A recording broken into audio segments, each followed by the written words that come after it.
of the on how to go about it, what to do and what not, what we ought not to do. Those are the things we want to hear from them this morning. I would really appreciate we sit around our phones, our computers, and hear from them directly. It will help us in saving a lot of lives outside there. So thanks for everybody that we are having around now. We await everyone. We are still expecting more persons to join. To every technical crew behind the scene, thanks. We really appreciate you. I will be handing over to Mr. Philip Adewale to give us the purpose of the web winner. Mr. Philip Adewale, are you there, sir? All right, I'm here. Thank you, Ada. Thank you for doing this. I believe I'm audible. Can you hear me live? Yes, you are audible, sir. All right, thank you for coming up to do this, to moderate this webinar for today. I sincerely want to welcome every one of us to this webinar. And I can see that at least one of our guests is in the house already, Mr. Adenusi Patrick. As we all know, he's a safety advocate.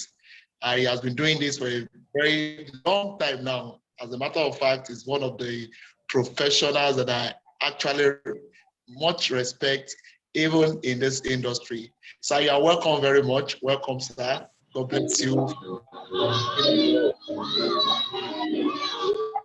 Can you help us control the meeting? Hear me?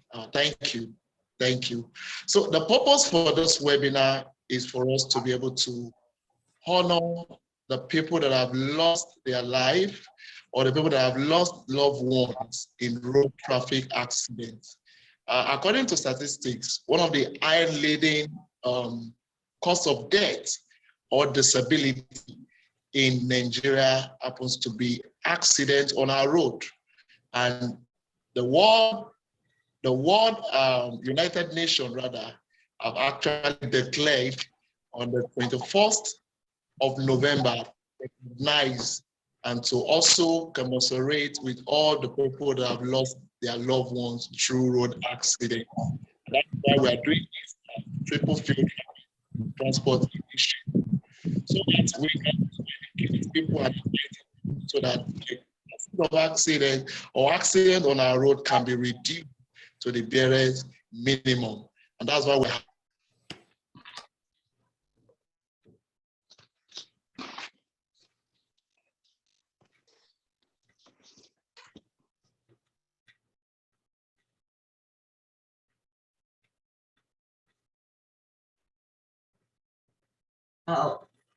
Mr. Philip Adewale, we can't hear you again. Are you done? All right. Oh, sorry. It's like I was muted. All right. You're allowed now. All right. Thank you. So the purpose of this webinar is for us to be able to learn, to be able to educate the populace about why they need to be safety conscious even while they are on the road. It's for all road users, whether you're a cyclist, a motorcyclist, a bus driver, a taxi driver, you commute through public transport, or you also move around through your cars. There's a need for us to be safety conscious. I have no doubt within my mind that after the end of this webinar, we all will be going back, a better person in the issue of road safety. Thank you so much. And I want to welcome every one of us once again and let the events continue. Over to you, Ada. Thank you so much.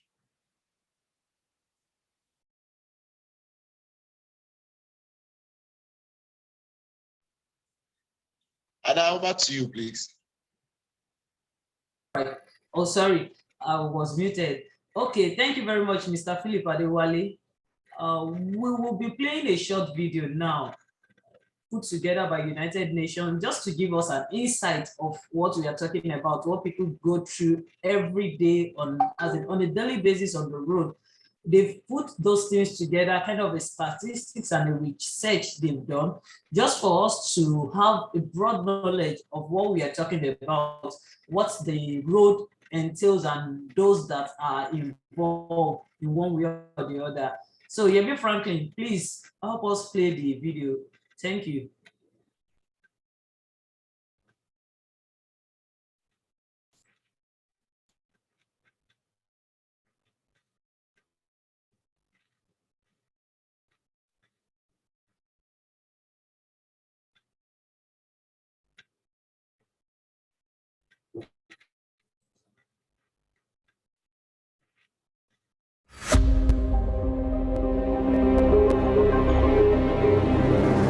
In WDoR, we deal with statistics, but behind every statistic, there are the human being. The people that are lost to road traffic accidents are normally young people. I mean, it's not just the individual that suffer, but also their family, their relatives. So here's a picture of Sammy just a few days before he was killed. He was a great kid. He wanted to make the world a better place, and he didn't get the chance. My boy was hit by a car, and I left him.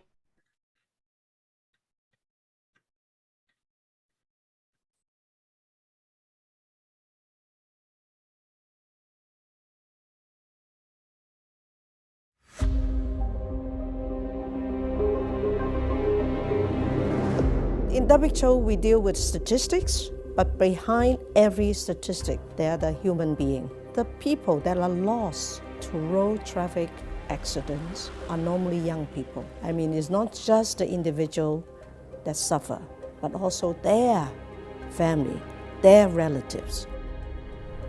So here's a picture of Sammy just a few days before he was killed. He was a great kid. He wanted to make the world a better place, and he didn't get the chance.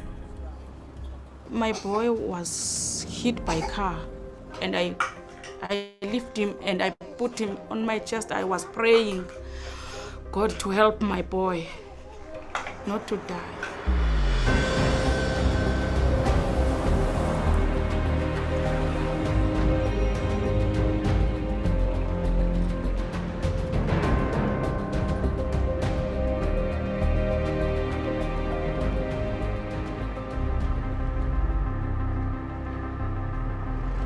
You can see all around me there is an explosion of vehicles with cars, motorcycles, trucks.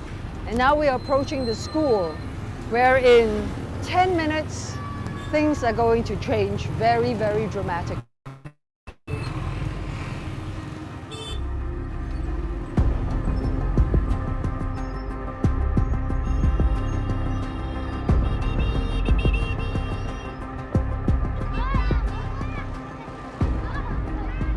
Look at the beautiful children. All they want to do now is to get home. But it is so unsafe on the roads. They have no protection. They have no safety helmets. They have no pedestrian crossing. They have no sidewalks. And every day, twice a day, they have to do this. In the end, particularly with road safety, it is government action that makes the difference. The implementation of stopping drinking and driving, of slowing people down, of better design in car safety, better design in roads, and those are the kinds of things that in the end it is the government that has to do, and the government will only do it if they have strong leadership.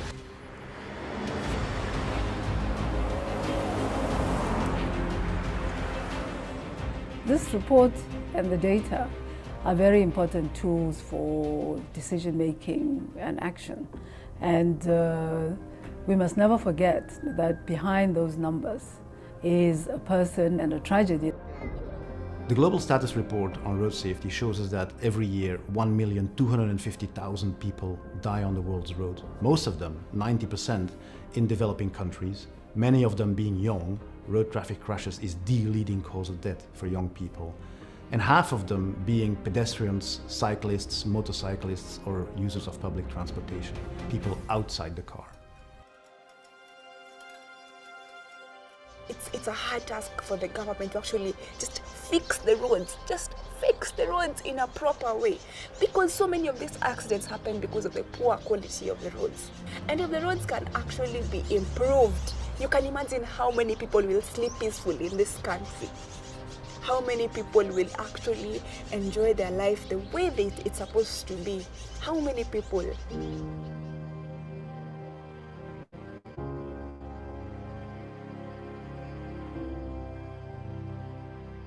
We've had a real journey to get to where we are today at this Brasilia high-level conference.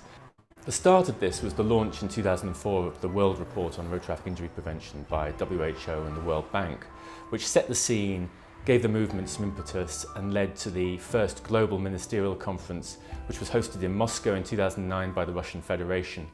That groundbreaking conference led to the launch of the Decade of Action, approved by the United Nations General Assembly in 2010, and it also provided a platform for campaigning for road safety to be included in the Sustainable Development Goals. And this Brasilia conference absolutely has to be the place where we decide that we're going to tackle this issue, the 1.2 million people being killed, and we're going to solve it with practical action. So I hope that in Brazil we manage to get a new commitment, a commitment to raise the profile of the issue because it's taking the lives of many people. President Dilma introduced it in her speech in the General Assembly, and I know of her personal commitment with this issue of road safety. Now, the status report is also important. It showed to you the experiences of countries that have made tremendous progress, where they are successful, and where are the areas in terms of gaps, so that government can plug those gaps and move forward. Now, the status report also is important as a tool of accountability. How can we honor our commitment to work together to make progress and save people's lives? I listened to one of our leaders talk about the statistics, and I just lacked the power to tell him it's not the numbers. For us, it's not numbers. For us right now, it is a person. It's not quantifiable in terms of numbers. The value of a human being cannot be quantified. How about the grandchildren she would have brought home? There should be nobody dying from the road accidents.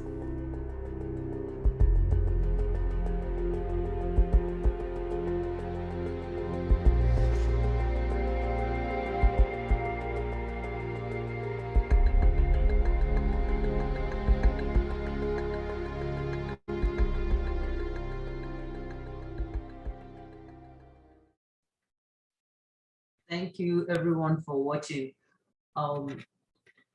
In one way or the other, we all have lost our loved ones, our close family, our friends, our well-wishers. We've lost them to death due to the road accident.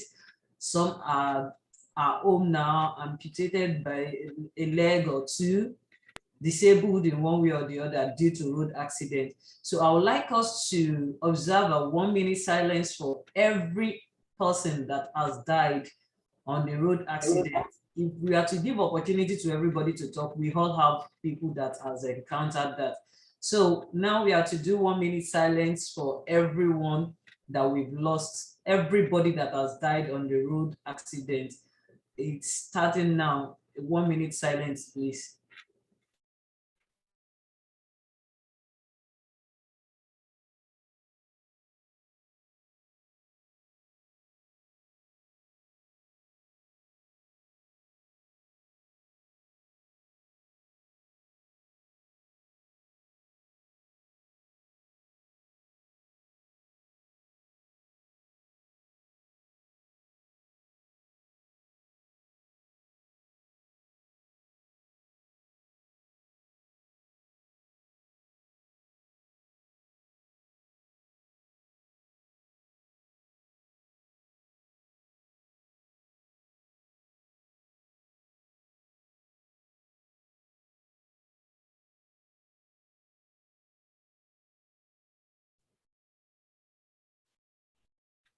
May the soul of the departed rest in perfect peace.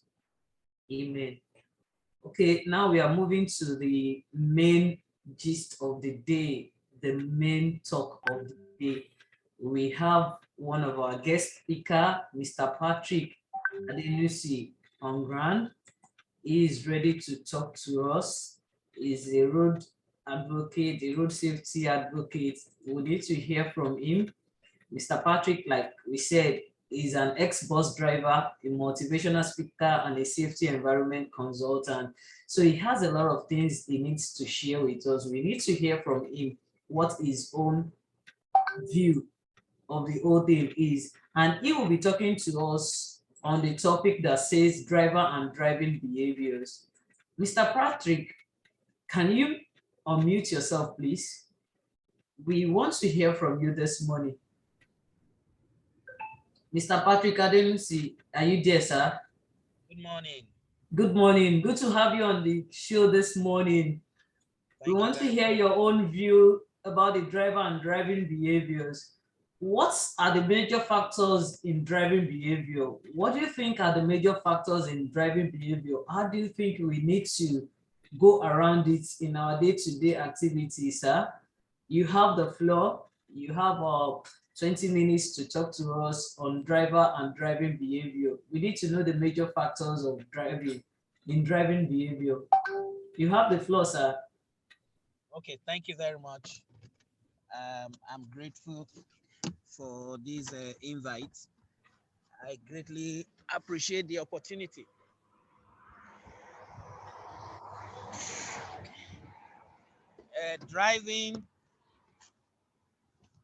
Driving and driving behavior. Okay. You can see me. You can hear me also. Yes, sir. We can see you and we can hear you. Okay. For a reason, I sat inside the vehicle to do this. So everyone will also know that we are talking about drivers driving and the vehicles. And if you don't mind, I can also short my video now that you have seen me, so as to have a better reception. All right. I have your... You are free, sir. Thank you very much. Driving is an art. Goods and services will not be accessible without the process of driving, movement from point A to point B. And driving is very critical to human life. There are categories as it relates to driving. You ride bicycle, you ride a motorized bicycle, the one we call motorcycle.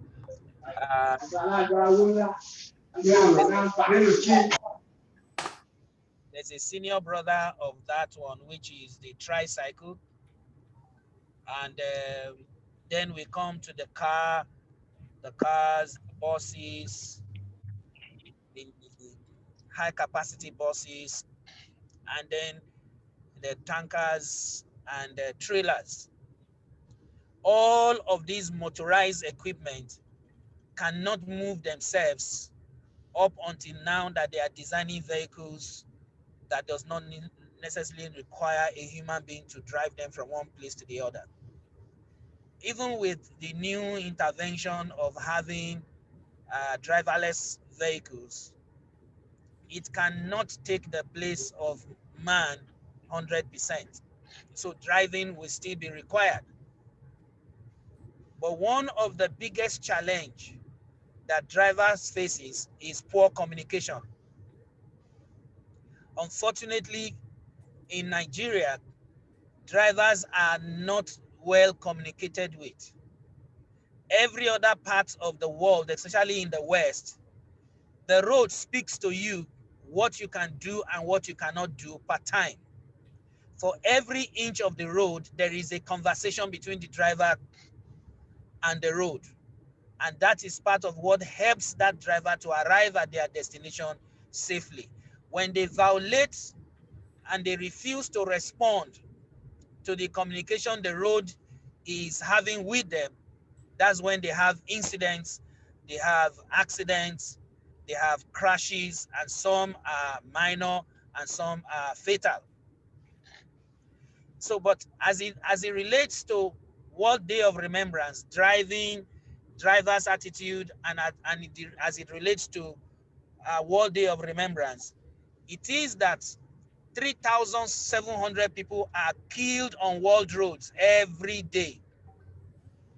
Every day, 3,700 people are killed on world road. On the average in Nigeria is about 100 deaths every day on Nigerian roads, and spirits don't kill them. It is not the village people that kill them. It is because there is either no communication between the road and the driver, or where the road even communicates, the driver refuses to respond to heed what the road is saying. So the incident that happens on the road, it is globally accepted that about 90% of the incident we have on the road that leads to these 3,700 daily deaths is driver's error. Drivers not communicating, drivers not doing what they ought to do, drivers doing what they shouldn't do. And so people die on our roads every day. And so at the United Nations level, meetings were held, consultations were done, that we cannot afford to keep this figure at this rate. If it continues in this way,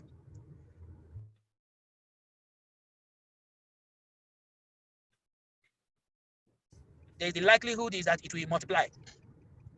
And so the steps are taken to make sure that the figure of fatality and injuries are driven down. Every year, minimum 5 million people are maimed on world roads.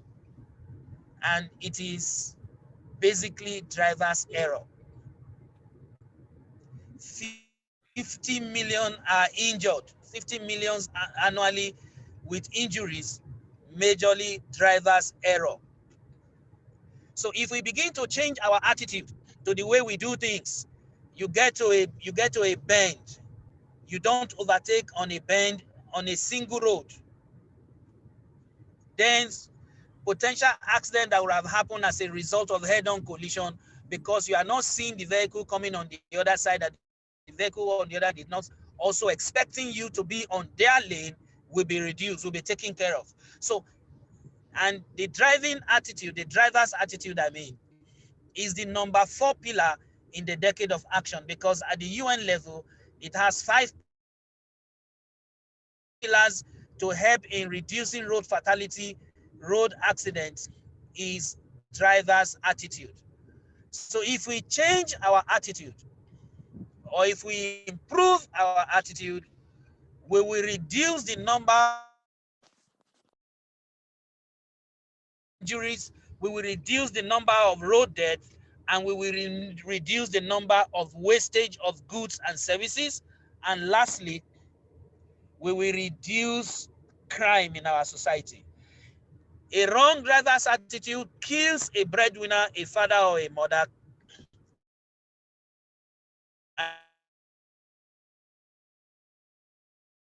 No longer go to school, they can't have in the community, and that can be changed just by you and I, who are drivers, changing our attitude. So it comes to note that it is extremely essential that we must change our attitude. This morning, for example, we left the house, we're going somewhere, and thinking that by the time I get to that location, I will go to a quiet place and sit down to be part of this webinar. We got to a point, there was an accident. On that particular section of the road, it is one lane going, one lane coming. And what did we see? On our own direction, there were 4 lanes. On the opposite direction, there were 2 lanes. that attitude does not speak well. That is not a good attitude of a driver, a professional. Some time ago, I was going to Abuja. The same kind of incident happened. I got to Ijebu-Ode by 11 a.m. in the morning. I enjoy driving. So if I am a safety advocate, I need to know what is going on the road. So I drive most places I go. If there is road to go to America, I will drive to America. Unfortunately, they have not constructed roads yet, so I have not been able to drive in that direction. So what now happened, I was going to Abuja. By 11 a.m., I was at Ijebu-Ode. By 5 o'clock in the evening, I had not left the border of Ogun State because there was an incident. They were constructing the road. They diverted traffic. The direction going towards Ore, they formed 5 lanes, and the people who were coming from Ore to Lagos formed 5 lanes, and we were there for hours. Now, because when it was 5 o'clock, I could control my movement, so I turned back. I returned to Lagos. But if I was a commercial driver, I am going to continue. At that particular point in time, I was already running tired. The driver will be fatigued. So now, the improvement of our attitude will improve our driving culture. It will improve our travel time. It will improve the wastages. We will have less wastage on our roads. And going by that, we'll be able to make the world a better place, reducing fatality, reducing injury, reducing waste and loss of assets, goods, and services. So the driver's attitude is very critical. And all of us must buy into a change of attitude of the driving public. So I think I can stop here. If there's any question, I'll be glad to take the question.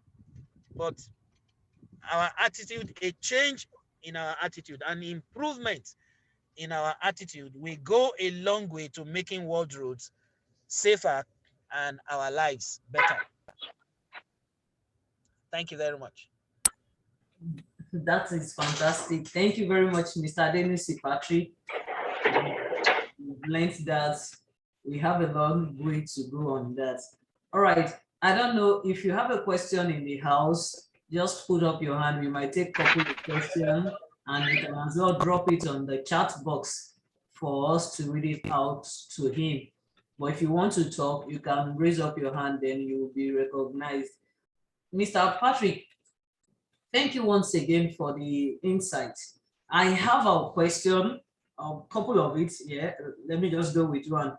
One, if we refer to the video we just watched, and we saw that the children, when they close from school, everywhere is rowdy, no bridge, no crossroad signs and what have you.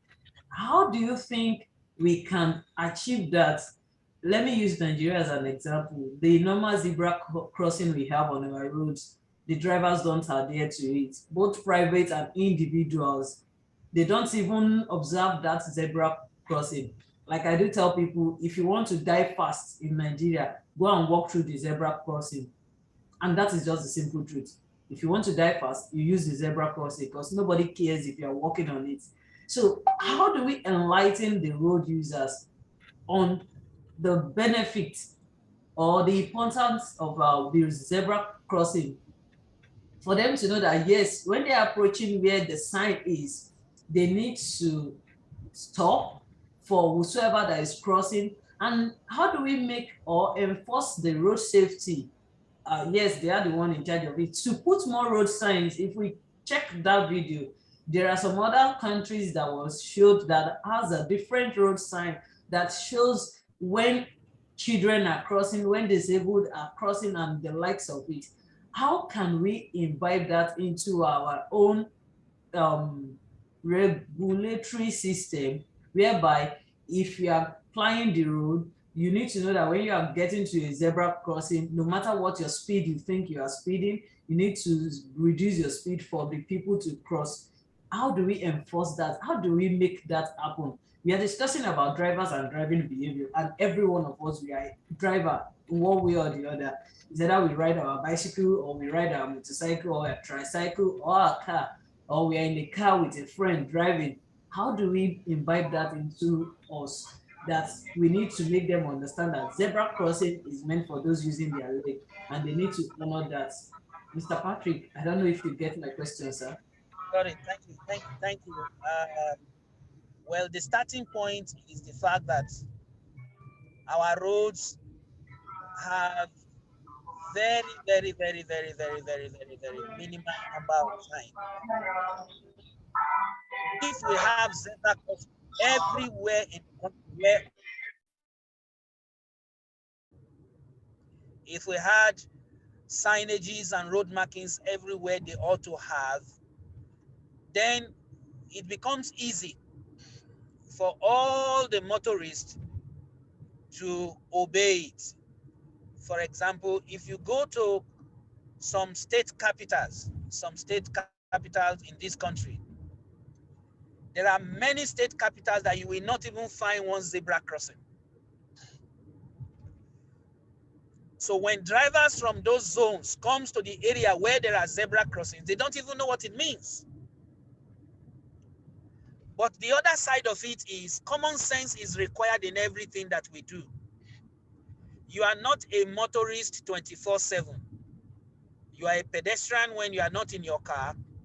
You are a motorist when you are in your vehicle. So at every point in time, pedestrians cross the road. Nobody should tell you that when you get to a school area or a market area and you see a lot of people by the roadside and they want to cross, nobody should advise you to reduce your speed at that particular point in time. It is common sense. Unfortunately, common sense is severely lacking in this part of the world. So how do we solve this problem? We need to wear our common sense cap.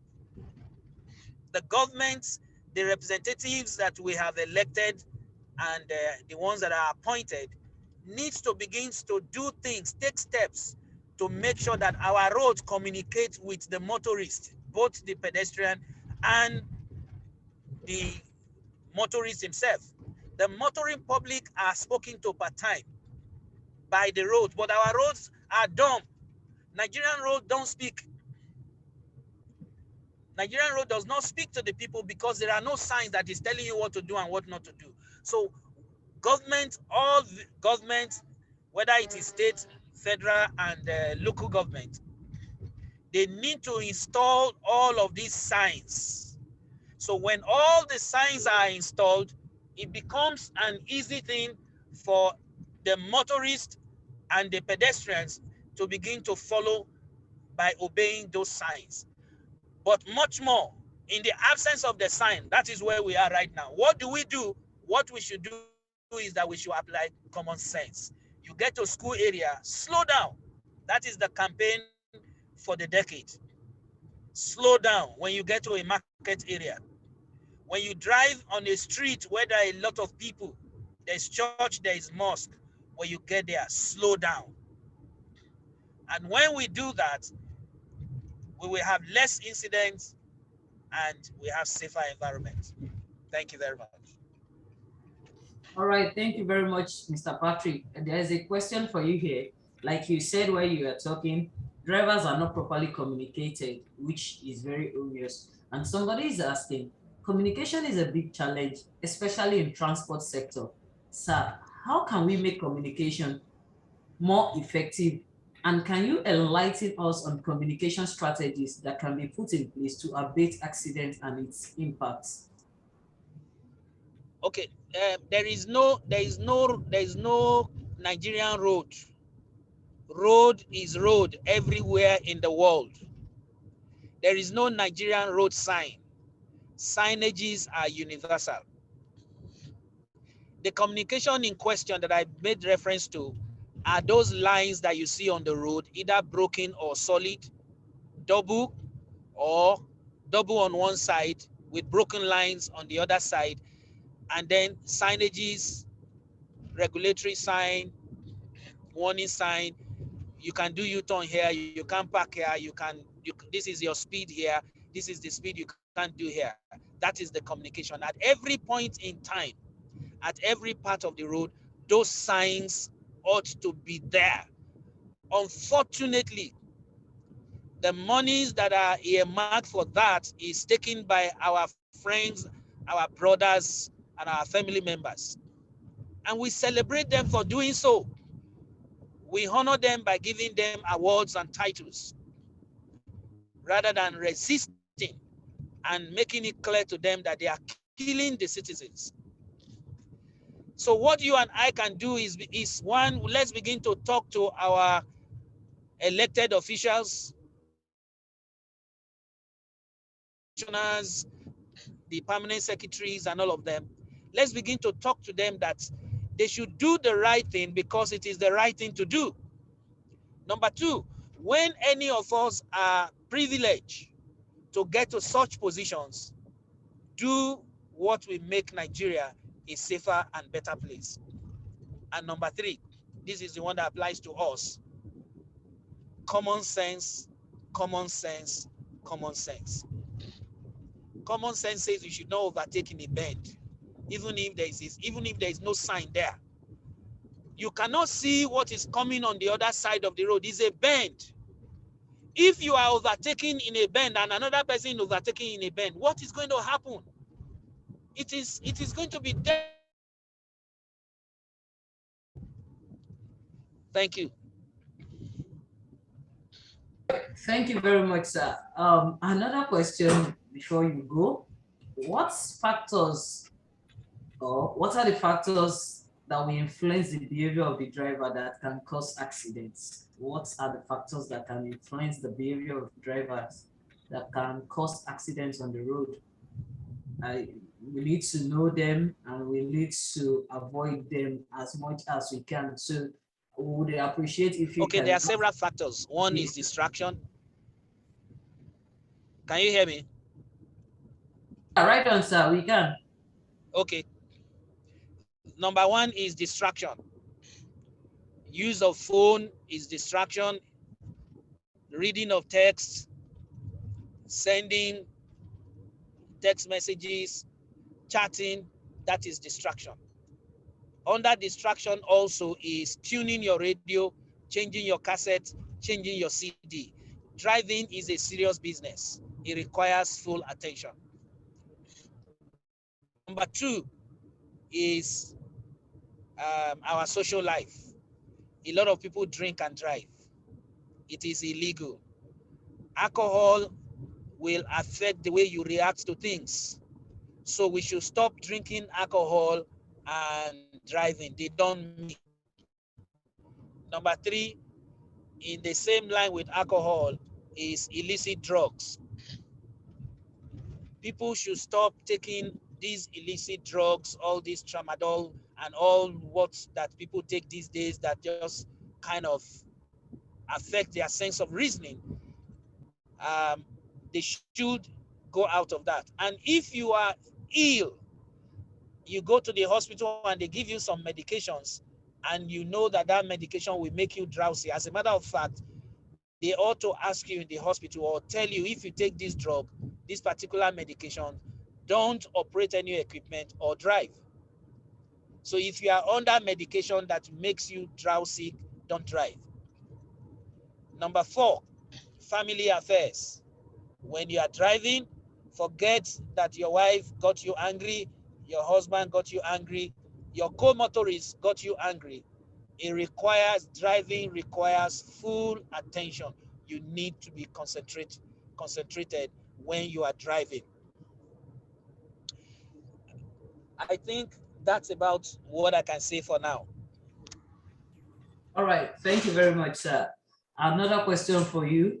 Apart from communication, how can the drivers and the public road users take strict obedience to traffic laws and how government agencies go about disciplinary actions without bingoing violence with violators on the road? Well, again, I will still come back to what I said earlier. Common sense, common sense, common sense.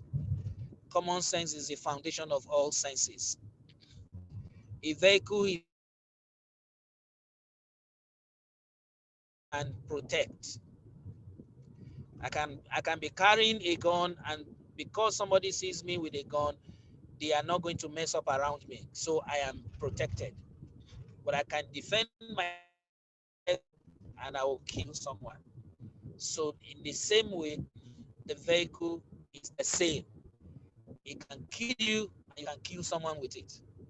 Law enforcement agents, we have a lot of ignorance being displayed by both the drivers and the law enforcement agents. Several law enforcement agents capitalizes on the ignorance of the driver in enforcing some of the laws. And aside from that, you see, like I said earlier, there is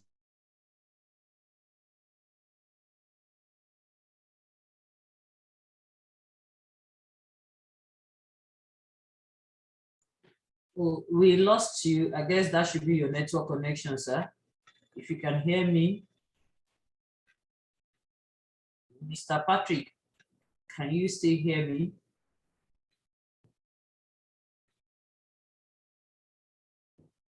Oh, sorry, I guess he's having a network glitch, if I'm not mistaken. Mr. Patrick, sir.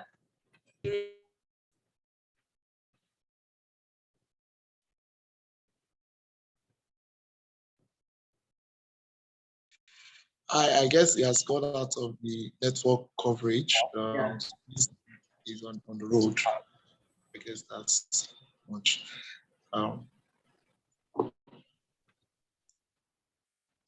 Okay, we can still keep our questions coming in while he tried to join us back. Let's give him some few minutes to be able to access the internet.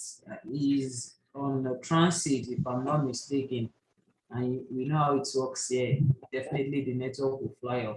Oh yeah, it was network. The network dropped. Can you hear me now? Welcome back, sir. Thank you very much. So before the network drops again, that's another one. That's a traffic issue. It's if movement the same way, the same trouble we see on our road, the same we also encounter during in our telecom industry. The internet drops. I mean, the service, the GSM communication line drops, and it affects all of us. You know, so as much as possible, like I said before, let us try and be an improvement to the Nigerian environment wherever we are. So the law enforcement agents are high-handed, and because of the fact that if you arrest anybody, you collect money from them, you have lost respect. That person is going to consistently begin to break and violate the laws. You say, okay, after all, what? And I'll just give him 1 naira, they will let me go.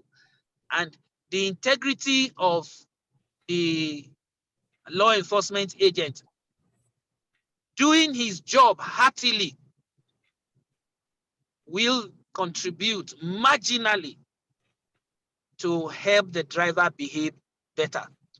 But because of the compromise of some of those law enforcement agents, the bad attitude displayed by some of those motorists, that's why you see recklessness among the danfo drivers, and they look like lords. Nobody can approach them any longer because the law enforcement agents, they have lost respect for collecting peanuts.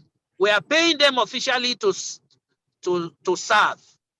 Now they are violating what they are supposed to do by compromise, collecting money from offenders, and the man who does not even want to break the law before joyfully breaks it because he knows there's somebody that is going to support him or someone is going to collect money from him, and that's the end.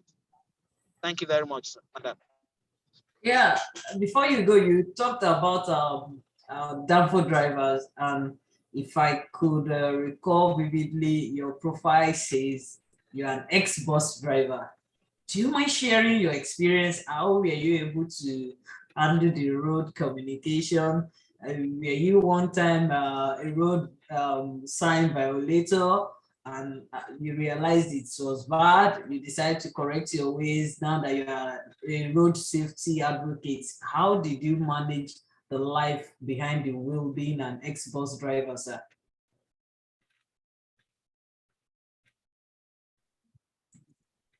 Okay, prior I had read the highway code, and in the 80s, we had some measure of road signs, and I refused as a bus driver to violate any of those signs. Not once was I arrested, not once. And even as a bus driver, my dressing did not even depict that I was a bus driver, because I wore tie even as a Molue driver. So I practice what I am preaching. My advocacy did not start because I just decided to now correct my ways.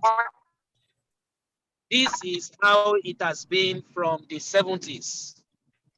I have followed the rules, I'm still following the rules, and I will keep following the rules.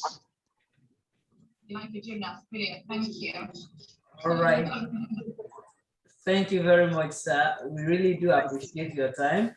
Thanks for the insight and the enlightenment on the road behavior, the driver's behavior on the road.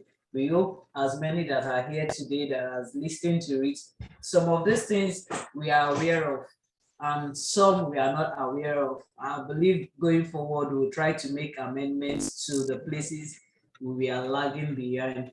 Once again, thank you for coming around. We really appreciate your time. Thanks, thanks, thanks. All right, we are proceeding to the next guest speaker. She's available for us, Bolanle Edwards. Like we read, Bolanle Edwards is a co at Berry Edwards Soft Furnishing, an interior design and space management company. This she started after working at the Communication Trends Nigeria Limited and Shell Petroleum Development Company, SPDC. Mrs. Bolanle, are you here with us? If you are here with us and you can hear me, can you unmute yourself? We meant you are a founder or co-founder of Strap and Save Children Foundation. We want to hear what's brought how it's going to impact us in one way or the other. Mrs. Bolanle, you'll be talking to us on vulnerable road users. There was a video I would have loved you to watch. You came in late, and I believe when you finish talking, I'll push the questions that are applicable to you after I have watched the video. So, Mrs. Bolanle, you have the floor, ma.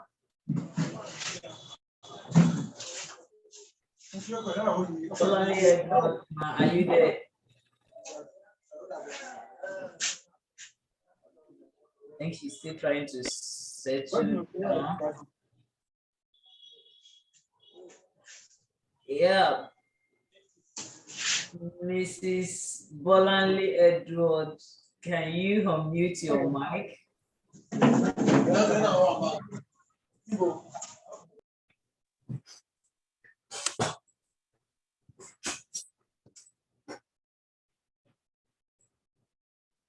Can you hear me? Loud and clear. We can hear you now. Okay, maybe I should do without my video. Okay, that will be perfect. You're welcome. Because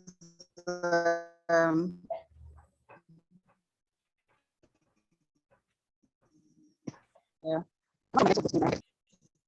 Oh, you are breaking. We can barely hear you.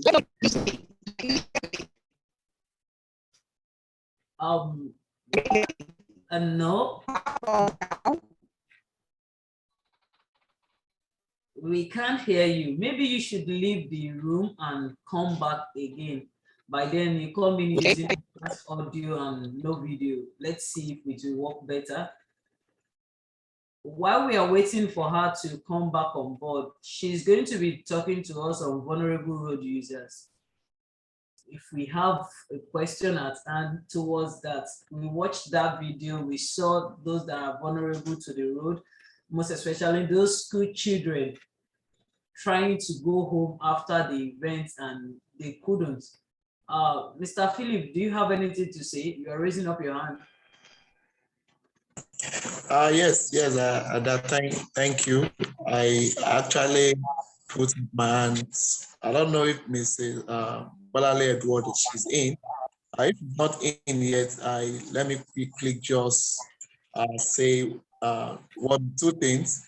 Thank you, Mr. Adenusi Patrick. You prefer to be called Adenusi Patrick, not otherwise. Thank you so much, sir. You make mention of something that I think I also want to emphasize to the purpose of our listener. Communication is key, not just key. Distraction is also one of the factors, that has attributed to road traffic accidents, and they are normally called the road threats. They are called road threats. Example of road threats are big boards, adverts, placements, people staring on adverts, placements. They get distracted, they lose concentration, and that can also result into a crash. We also have people making use of their cell phone. These are all distractions, and they are all called road threats. An accident occurred or something just occurred, a breakdown suddenly, and you are distracted one way or the other.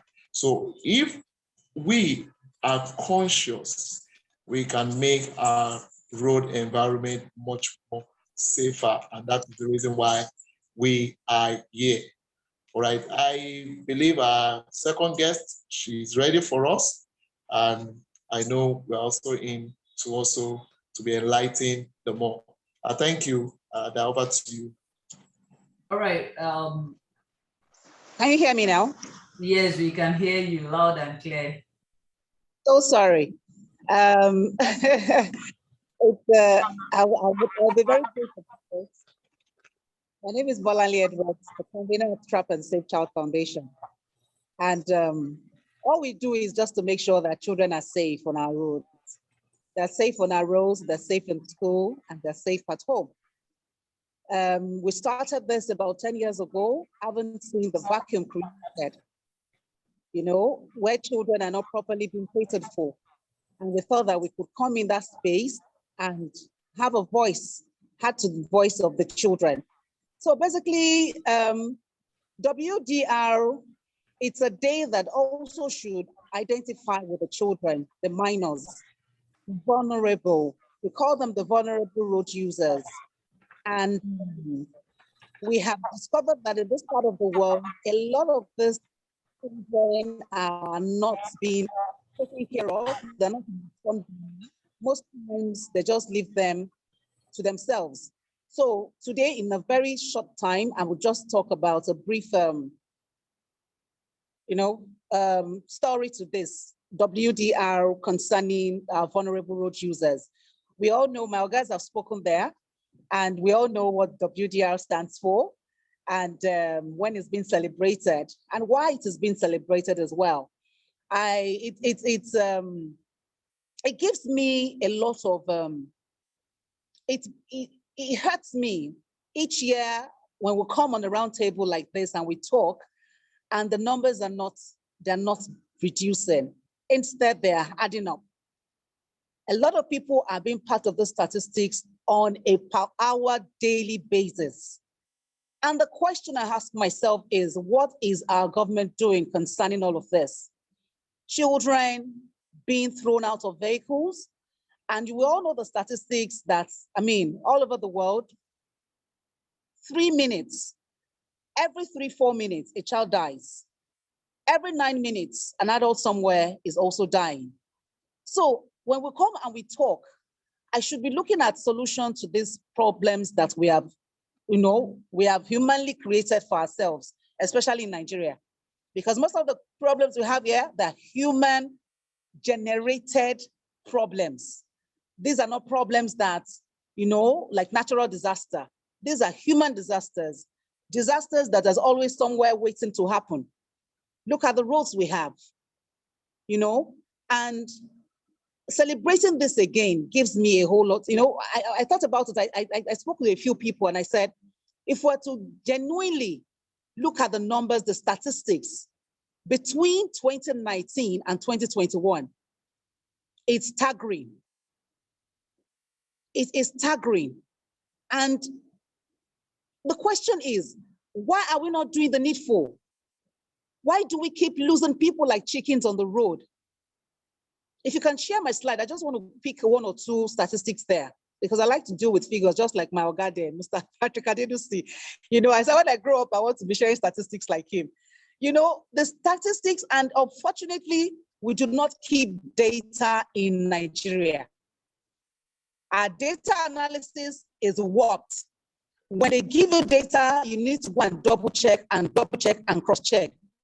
So most of the time, we would have to go with the numbers that we're getting from United Nations or WHO. So I'm being very careful when I quote numbers and statistics and figures, because really we don't portray the real picture. We do not give the real picture of what is going on in our country. And, for me, the vulnerable are not just the children alone. We have the aged one. We have the disabled. What has happened in that corridor for the disabled, the physically challenged? I don't like using the word physically challenged because they're not challenged. Everybody's able. But what is being done to enhance the movement from A to point B? Nobody cares. I was looking at a guy at somewhere coming to custom in Kenya yesterday. This guy is crippled and he was directing traffic. He was on the floor and he was directing traffic for abled men and women on our roads. Number one for me, I looked at him and said, this guy, number one, is in a danger zone. Nobody can see him. Maybe the first car can see him in front, but the people after those cars, nobody can view him. So he can be easily crushed. But guess what? He's coming to provide solution to a problem that able-bodied men should be doing. These are things we see on our road on a daily basis. You see a 100%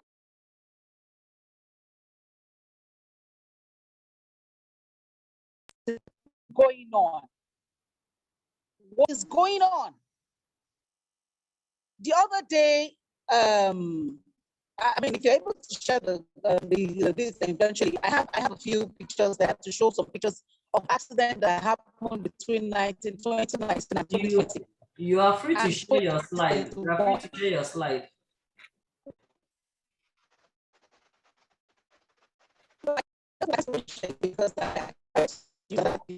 Except you send it to us.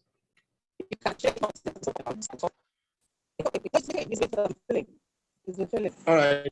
Sorry. I bring you caught in there. Your line is really cracking, really cracking. I know you sent your for. We've made you the hope. You can just make clean. It's really cracking. Maybe you want to change your position where you are so that we can hear you much more audible, because the flow will be to it. Thank you. Sorry, just a minute. Before we go on, could you please make me the host, ma'am? I have your slides, but I can't share it until I meet the host or the co-host. And there's noise where I could have used. Okay. How is it? Is it still cracking? Not really, it's cracking. I wouldn't know. I would suggest you go off the room and come in again if possible. It's cracking. I'm not in my own environment. I'm actually somewhere where I was having an official meeting, so I just quickly, I'm using the office here. So that's why I'm having a bit of a challenge. Okay. Okay, how is it? Is it still cracking? Better, at least. Is it still cracking? Hello? Yeah, it's better than the other time. You can. Now? Is it okay?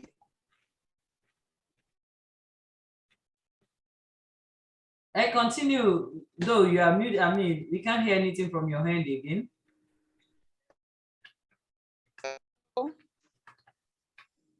Hello? Yeah, hello, I can hear you.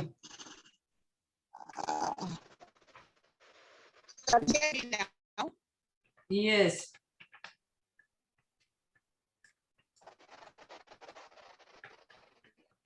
Let me know. I'll be talking. Just let me know so I can stop where I am now. How is it? Not really, not audible enough. Yeah, hello, not audible enough for me to hear, so I wouldn't know about others. It's not really audible enough. It's still rather cracky. It's still rather cracky. Can you please change your position, or you just log out and log in again? It's really cracky. Is it? I'm moving around. All right. Because I know you just step out of an event not quite long. Your schedule has been so tight, but we really appreciate that you make out to do this. So we get the network will be better soon. All right. Can you also help us? Yemi Franklin, the one with your slide. You need to make him a co-host. Can you do that? It's giving you the hosting right.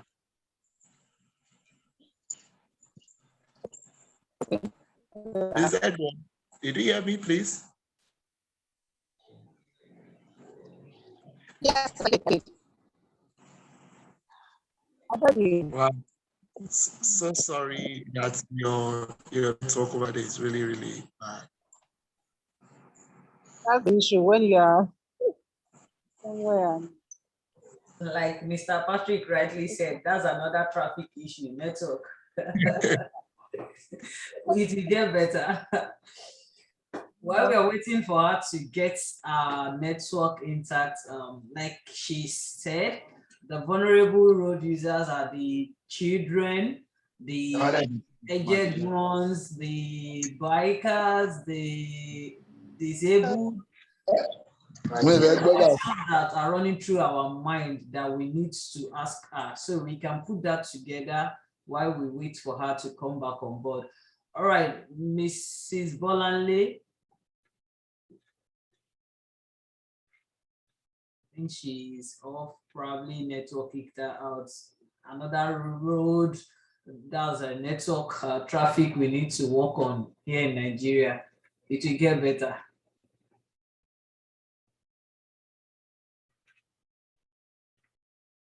Mrs. Bolanle, you are back, but I think, yeah. Hope I'm not breaking. Is it okay? Perfect, perfect. Okay. Okay, quickly. Okay, can I have the next slide? We all know what the World Day of Remembrance is all about. Okay. I will take something from here. It says road traffic crashes are not just a highway safety problem. They are a public health problem. With over 1 million people killed each year on the world's road, and tens of millions more injured, road traffic crashes are a leading cause of death on our road. And of course, Nigeria is not an exemption. Can I have the next slide? Nigeria is not an exemption. We all know how it is on our roads. Then again, you look at the flip side of it. Roads are being constructed, and you now see people doing 100, 120 kilometers per hour. And you're wondering, so what went wrong? What has happened here? The roads were bad, we were complaining, and now the roads are good, and it's now like it's a racetrack for people to just go on the road and start killing people and killing themselves. You know, so really remember the acts of this, that as every year, the objective of WDR is to provide a platform for road traffic victims and their families. Another thing we try to do on this day is to make sure that you also remember the families. But you know, I think to get old folks, are we even aware of that has lost their loved ones on our roads? Except for the ones that are publicized, except for the ones that are in the media, except family and friends that you know, you never really get to have the real figure of people that have lost their loved ones on their road. So really, it's another avenue for us to draw people's attention to it. On a good day before today is to also gather information from people that, oh, what have you done? What has happened? What happened to the small? Real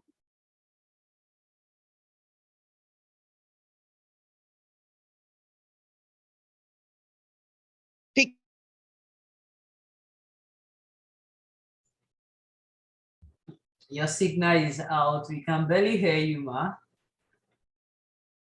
Okay, can I have the next slide? Thank you.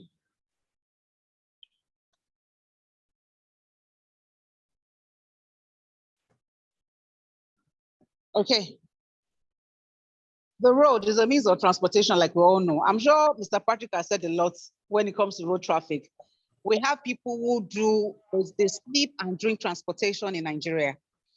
And when you come out to point out to the government that this is the things that we are seeing, we need to make amends.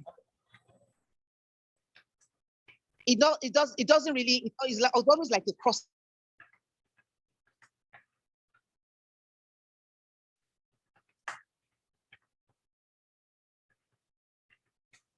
fire. It's like a crossfire between we're concerned to the Otedola Bridge accident that occurred like every other month. Hope I've not lost you. Am I still very clear? Yes, yes, we can hear you. Fantastic. You know, the Otedola Bridge is a very clear case study. And I don't see it stop until the proper attention is given to that place. Either it's a topographical issue, either is a human issue, either is vehicular issue, but I know for a fact that it is not a coincidence that we keep having tons of crashes on that corridor and, you know, explosion of the tankers, you know, articulated vehicles running down the hill, killing people. We are all aware, we hear this in the news. We should be looking at profound solutions to these things. In as much as we are celebrating the dead, even though we really cannot celebrate the dead, we are only remembering them. But can we stop adding to the statistics? Can we look at local issues and profile local solutions to the things that we see around our environment, especially in Lagos State? Lagos State has become a place where the bad things just keep happening. If it's not a building collapse today, it's another accident somewhere, it's a gas explosion somewhere. There's just one thing or the other that keeps coming up. So really, at this today, tomorrow, as we are marking another WDR 2021, I would look forward and see a better Nigeria, whereby in another year, 2022, we're looking at reducing those numbers. And that is what, I mean, that's what has been given by the target for every year for the entire country, that we should have the accidents halved to 50%. Now, SDG has extended it to 2030. And I'm asking myself, really, 2030, we have not achieved the last 10 years. Can we achieve another 10 years with the way we are going in Nigeria? You know, so it's a time for us, it's a time of reflection. For me, it's more of a time of reflection, a time for do and not talk. Can we do the do? Can we begin to look at the things that we can use to avoid those things, and rather than profiling the solution, or no, profiling, it's like somebody who has a headache and he says, oh, before I have the headache, let me take Panadol. You know, why don't you just, I mean, avoid it? Don't let the headache even come near you. Make sure you're in the right state of mind. Make sure you're mentally alert. Make sure you're fine. Can we begin to look at cases where we can begin to sit down and say, you know what, before this happens, some of us here, you know, on this platform, there are a lot of things that we are done, you know, to avert terrible accident that would have probably even occurred. But you see, everywhere you go to, every road you ply it's very it's open to an accident, and is accident somewhere waiting somewhere to happen. I see people on a daily basis facing terrible, I don't know how to put this. You know, I'm looking for the adjective to use. You know, you see people, they will say that this is danger in front of me, and they poke their heads into it. And you're wondering, oh, is it the government that will come and do this for you? There are things that naturally you should do for yourself and by yourself. Okay. The next slide. Let me get out of here. Yes, the children. They are the most vulnerable. The disabled are the most vulnerable. The aged ones are the most vulnerable. Despite the fact that children use roads as pedestrians, cyclists, passengers, you know, the road condition is really there. It's not developed. And the ones that are there, the road furniture that had been put in place, people have turned them into markets. There are no zebra crosses again in Lagos. We don't have road furniture to show that 30 kilometers ahead of you, slow down. There's a school, there's a market, there's a church, there's a mosque. These are global practices. But here, anything goes. They're exposed so much so that a child can be easily knocked down our roads. I remember so well some time ago, about 7 years ago, on Agidingbi. A child thought that, oh, where he's coming from, where things work, he could just stand by the zebra cross and motorists will stop for him. And the poor child went and stood, and he was walking to the other side of the road, and he got knocked down. This is what is used to. But here, when you see cars and you go on zebra cross, you run. Should that be so? I don't think so. You run on the zebra cross. Nobody respects motorists. The pedestrians are not respected. The motorists don't respect the pedestrians. We do not have respect even for the road furniture that are being put there. And I know, I've asked this question before. There are two things. Is either people are sick, or if there's something wrong with the things that are being put on. Is either they're not communicating well. People don't understand. They cannot understand what those signs means. Or people themselves are not just ready to even understand them. And we're talking about people who are well-read. That a lot of times I would have to use my hand, roll down and wave. That, can you please just stop? Can't you see that people are trying to cross on a zebra cross? I have a principle. When you're not crossing, you're not using the footbridge, and there's the footbridge. There's a zebra cross. I won't stop for you, because you won't come and put me into trouble. You don't cross on an highway. You see our people crossing right under the pedestrian bridge. And I'm wondering, have you signed a death warrant for yourself? Does it make sense? Are you suicidal? Going under the pedestrian bridge to bridge. So why is the pedestrian bridge being made?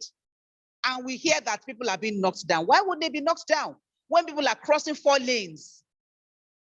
I call that suicidal, honestly.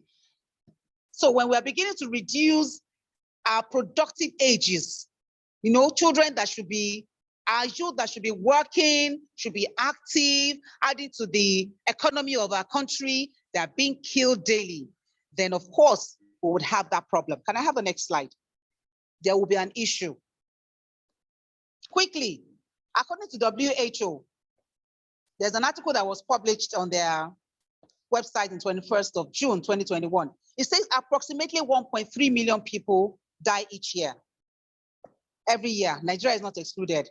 Another article says that a renowned, you know, professional accidents emergency organization, a surgeon like that, also mentioned that road traffic accidents are the leading cause of death for 15 to 19 years old, and the second leading cause of death for 5 to 11 years old globally. That is mind-boggling. If we continue to knock them down, there won't be anybody to take care of this future that will talk. We said we should save the future, secure the future. There won't be any future at the end of the day. If at the end of the day, most of this, they're going into extinct, they're being killed on our roads. And may I also drop here quickly that let's come to a conclusion. Let's all agree, you know, personally, all of us here that we're on this platform, let's agree by ourselves that, you know what, now that I know that I have responsibility to myself, even though you're a Nigerian and you want to protect the people around you, but can we come to a conclusion that you will begin to live like life is not cheap anymore? I've also realized that a lot of people have also become so lackadaisical. They can't be bothered anymore. They see things the way they are, and everybody just move, and they just say, well, whatever happens. Can we decide within ourselves that, you know what, I want to be the change agent that Nigeria needs. I want to be different. I want to secure the future of my children. I want to secure the future of our nation. By the time we begin to personalize this, we will carry the weight will be heavier than it is now. We will stop complaining in our little corners and say government has not done this, government has not done that. Yes, we know that we have a problem. Can we provide solution to this problem? Personally, can you provide solution? Can you begin to tell the person next to you, your neighbor, your friends, your family, that you know what? It doesn't make sense if you sit in the car and you don't use the seatbelt. Can you begin to even use seatbelts and cast it for your children? Can you begin to be a responsible road user, a responsible pedestrian, a motorist that understands and can read traffic rules and can read traffic lights and not jump the lights? You know, these are things that are just going on in my head that I will share here, that enough of this talk. Let's do the do. Let's move. Let's do our beats. If I can do mine, Mr. Patrick Adenusi is doing his own. He's been doing his own forever. He's driven a mole in this Lagos. We'll tell you, he's a retired motorway driver. He needed to close that gap because he saw that there was a problem in that corridor, and he did what he could do at that time. Can we all begin to provide solution in our own little way? Can we begin to join our community to even do the little roads that we have in our neighborhood? Oh, there's a pothole here. Can we just what will it take? Let's pour sand, let's put some gravel in there. You know, these are things that I think are more practical, and we can achieve more by doing and not by talking all the time. Thank you very much. Thank you. Thank you, Mrs. Bolanle Edwards. Thanks for your time. Yeah, thank you. Yeah. All right, are you done, or you still have something to say? Show a few pictures. I mean, this one happened in Enugu. This was just in 2016. You can change it. There's another one. 2021, 7th of May, Lagos Ibadan Express. You can't even begin to mention how many accidents has happened. Of course, this happened in Ontario, Canada. All those children are gone, 3 of them. And this one happened in 2020, October, a collision and I've lost family as well. I've lost family members in accidents. I can't even begin to. Please, thank you. All right, thank you very much, ma. We really do appreciate your time. I can remember vividly, you said something about the zebra crossing, and I actually told Mr. Patrick as well, if you want to die early in Nigeria, go and use the zebra crossing, which is the very truth that is happening in Nigeria. The drivers don't recognize that as how it ought to be. And I remembered my school days at Auchi Polytechnic, before the pedestrian bridge was built in front of the school gate. I belong to the Safe Accident Victims Association of Nigeria. So I can count a lot of accidents that has happened on that major express, Benin Abuja Expressway, whereby to an extent, okay, we had to paint the zebra crossing, and before we started making effort, and finally the pedestrian was built. So I know what accident is on the road, on the major road. I've witnessed a lot of it. We've rescued some persons while I need to leave my classes to attend to some. You understand? So it's becoming a norm, if I would use that English, for the vulnerable. It's becoming a thing like, and each and every day you go outside, you definitely hear a car knocks down a child, a bike knocked down an elderly person. As in, there is always a knock down on the road. How do you think we can inculcate this discipline into the drivers?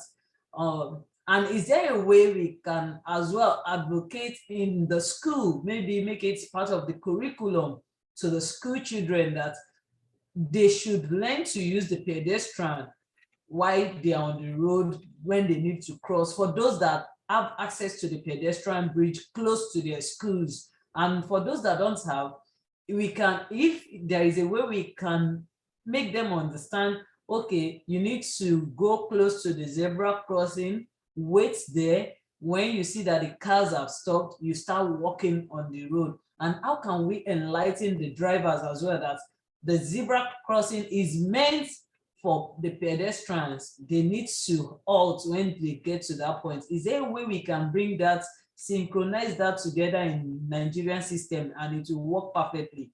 Is there a way you think we can achieve that in the next few years to come?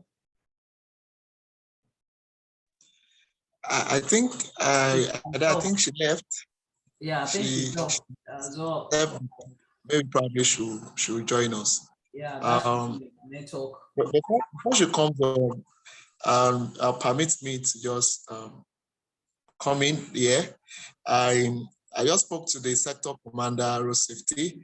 He just came out of another meeting. Let me also let our audience know that before now, the Federal Road Safety had 1 week long program, and it has been from one event to other. So even for Mr. Adenusi Patrick, he has been moving from one state to the other. As a matter of fact, yesterday he was also on traffic radio to also talk about the World Day Remembrance for Road Traffic Victims, which he also encouraged as many people that there's going to be an event holding today, which we are on it now. Also, Mrs. Bolanle Edward too also came out of another program, and that is why she's still on the road too. So these are very busy professionals that have been hearing their voice in the space of safety within the nation.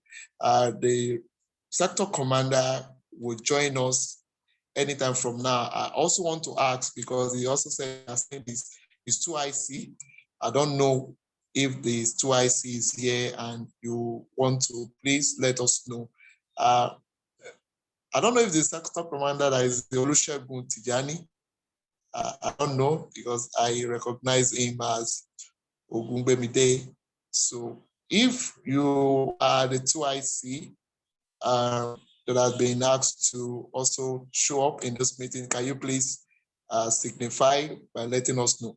Okay, I can see a Lagos State Sector DCC, yeah, the 2IC is here, is just joining. Let's hope that it might come up. Before then, I believe Bolanle Edward is back, so you can ask that question and let us just go ahead with that. Ada, over to you, please. All right, thank you very much, sir. Mrs. Bolanle Edwards, I don't know if you get the question I asked before the network expunged you out of the room. Did you get the question, ma? Or should I repeat it? Mrs. Bolanle, can you hear?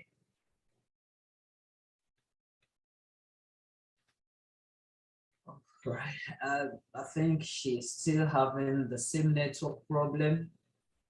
Probably the noisy area is not making her hear that. All right. Mrs. Bolanle Edwards, are you there?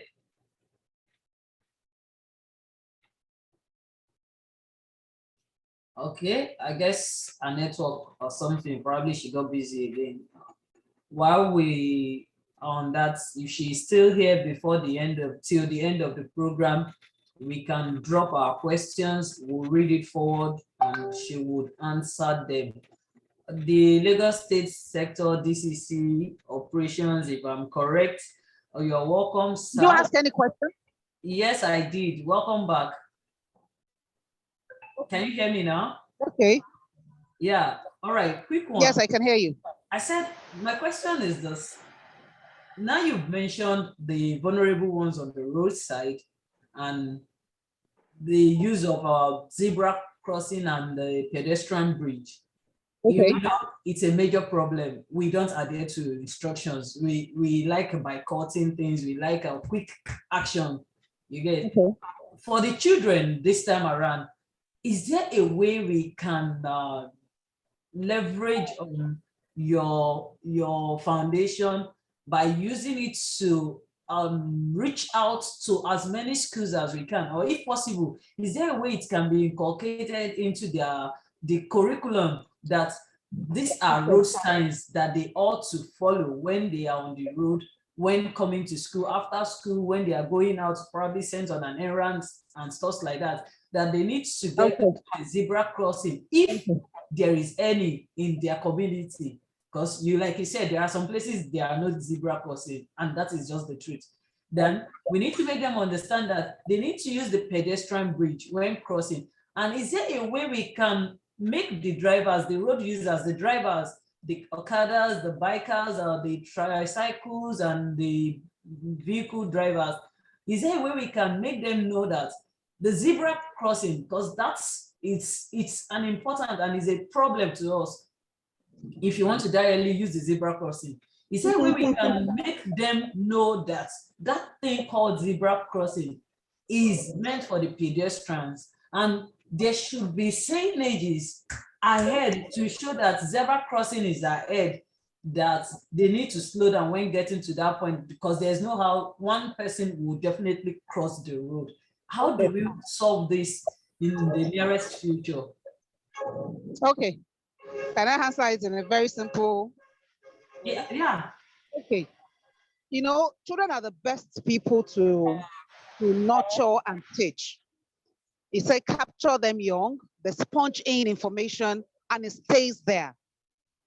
So for us at our foundation, we've started, that was why we said that our core, our forte is to actually look at children between the ages of 0 and 12 years, meaning from cradle when they're born till about when they're about teenager. Why we decided to look at that age gap is because they're the most vulnerable, and it's also good to teach them traffic rules and everything. So what have we done at our own foundation? We have been going to schools to teach safety. We have safety clubs. We have safety ambassadors who also are being trained, and they're training their fellow colleagues in school. We have been doing that in the last 5 years. Now we want to go into the public space and the secondary school for the public school as well, where we're going to have safety prefects. Thereby, even when we are not there, they can inculcate the safety habits, and it becomes a lifestyle for them. It doesn't mean that we have to be there all the time. You need to teach a child. You cannot teach what you do not have, and you cannot expect what you have not given to that person to give back to you. So it's what you give is what you get. So we teach the safety habits, and thereby also encourage others so that we can collaborate and identify the schools that are very vulnerable to road accidents. Every school is actually vulnerable to road accidents, but there are some that are very, very, very much, vulnerable, and they're right on the highway. Why don't we collaborate, try and get, what's it called? Not just a zebra cross, but like a 3D zebra cross, that when they see it, they're scared. These are the kind of zebra cross they're using now, not just the normal bump, even the bump, they run over them. You would think that you've seen something scary and you have to stop. So they slam on their brakes and they will just, oh, really? It's like a mirage. So these are things that we can begin to look at, identify companies who are around who can also do this as a CSR. And for road users, how can we really get them to comply? Like I always say, there must be consequences for your action. When people pay fine, they tend to, listen more. So when they get punished and they pay fine and they lose something, then it's better. That way they can begin to look at ways of making sure that they're not running children and adults on the road anyhow. Thank you very much. All right, thank you very much. We've learned a lot today. like we said, and we are a teacher as well. If we can tell our children, our loved ones at home, our nephew, niece, neighbors that when you are going on the road, do this and do that, they will learn and they'll be able to tell their friends as well. Mrs. Bolanle Edwards, we really appreciate your time. Thank you very much. I wouldn't know if you will still be here till the end of the program, but if peradventure you are and there are some questions meant for you, I will read it out for you to answer. Once again, thank you very much for your time. We really do appreciate that. Thanks. All right, we are moving down to the last speaker for the day, the top 3, which is enforcement and compliance of speed limits. And that is to be taken by Commander Segun OGUNGBEMILE. Mr. Adewale Phillips, do you have anything to say? All right, thank you, Ada. The sector commander will join us, but I'm very sure DCC is here. So you are welcome. The sector commander told us you'll be standing in for him pending when he's able to join us. We understood perfectly well that you have been moving from one event to the other in honoring or commemoration with this World Day for Road Traffic Victims. So you are welcome, sir. You have the floor. You have the floor. Thank you so much, sir. Sorry, we didn't get to much. But we could not make, but we know you are standing the commander. Yeah, my name is Deputy Corps Commander Matthew Rizango. I'm the sector head of operations, standing in for the sector commander. Are you with me? Very yes, right on, sir. Okay. I want to first and foremost apologize for the inability of the sector commander to commence this Zoom meeting with you. 2 of us were outside, but I happened to finish my own program earlier than his own. And when I was getting close to the office, he now told me I should hold on for him, pending when he will join you. So please bear with us. Our talk today has to do with the issue of speed limits. Over time, having done a lot of studies as regards or research as regards crashes on Nigerian roads and those leading to injuries and fatality, we discovered that 60% of these crashes are speed-related causes. And aside from that, when you look at the impact of a crash, based on our investigation, those that have to do with speed-related issues are always very fatal or very serious injuries. And therefore, what the Corps has done over the years, which we are empowered to do, is the enforcement of the speed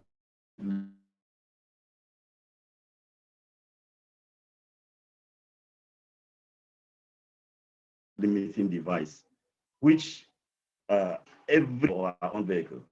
But then, what we are doing presently is to ensure that the one of community is the one that's enforcing now, pending when we are able to achieve some reasonable distance that we can now extend it to the private owners. And this thing started since 2015 or thereabout. We started with advocacy, enlightenment, and having town hall meetings, bringing the stakeholders together, and we all, after a very long discussions and other things, realized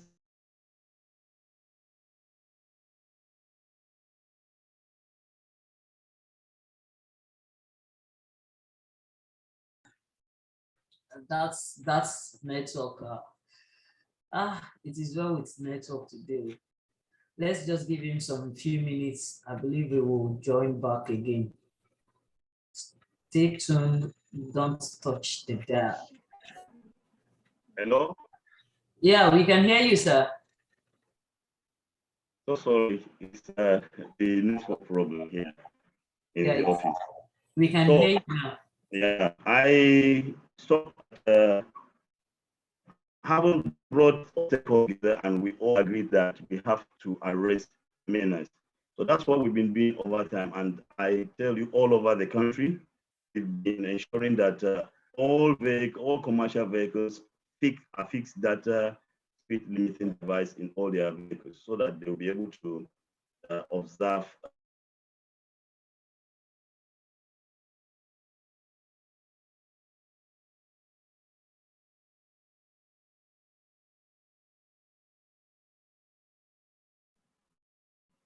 they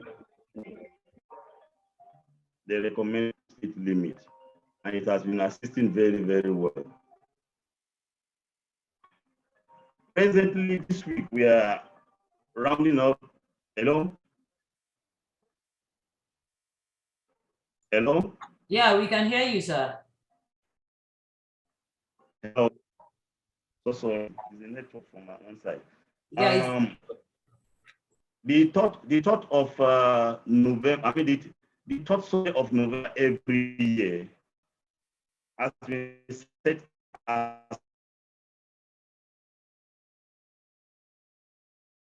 aside by United Nations.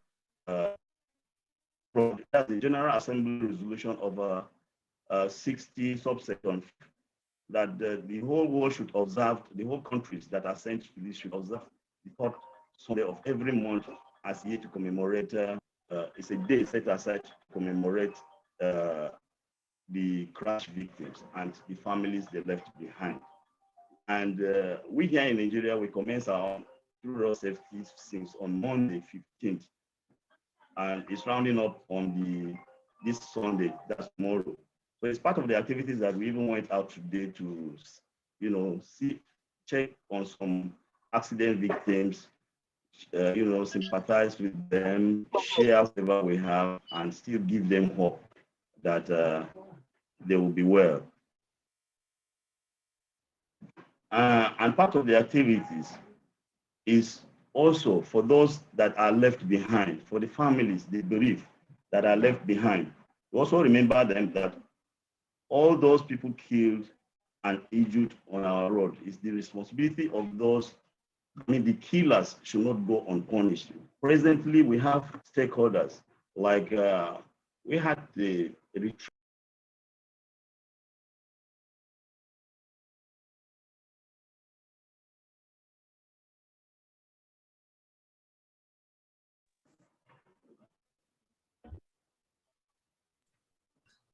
I guess his network is the bone of contention now. He's having a network glitch. We are sorry about that. Yeah, we can hear you. You went off. Yeah, it's network, so sorry. So if you can hear me now. Yes, we can. This year's theme is Act for the Lost Kids, Act for Lost Kids in the Street, and the slogan is Remember, Support, and Act. And what it means is that we should be able to remember those who have lost their lives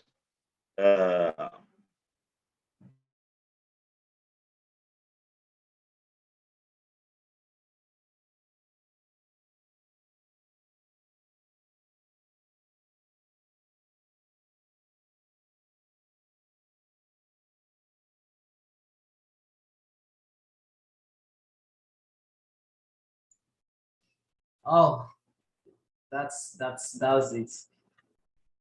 Oh. DCC sector command, you are off. I guess your network. So let's just give him a few minutes to try to access the webinar again, the Zoom again.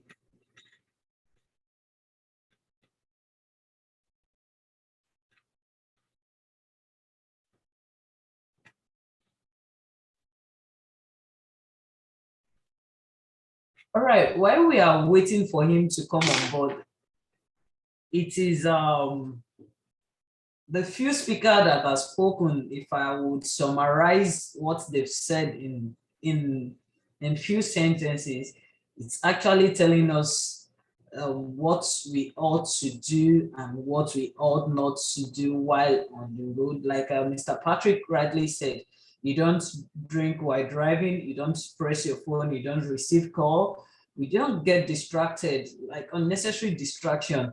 It leads to the major accidents we see on the way. And if I remember vividly, Mr. Philip Adewale said to us that signages, some billboards on the road, we try to read what's written on it, and we forget that we are still on the road, and there are some other persons using the road with us, by car or using their legs and what have you.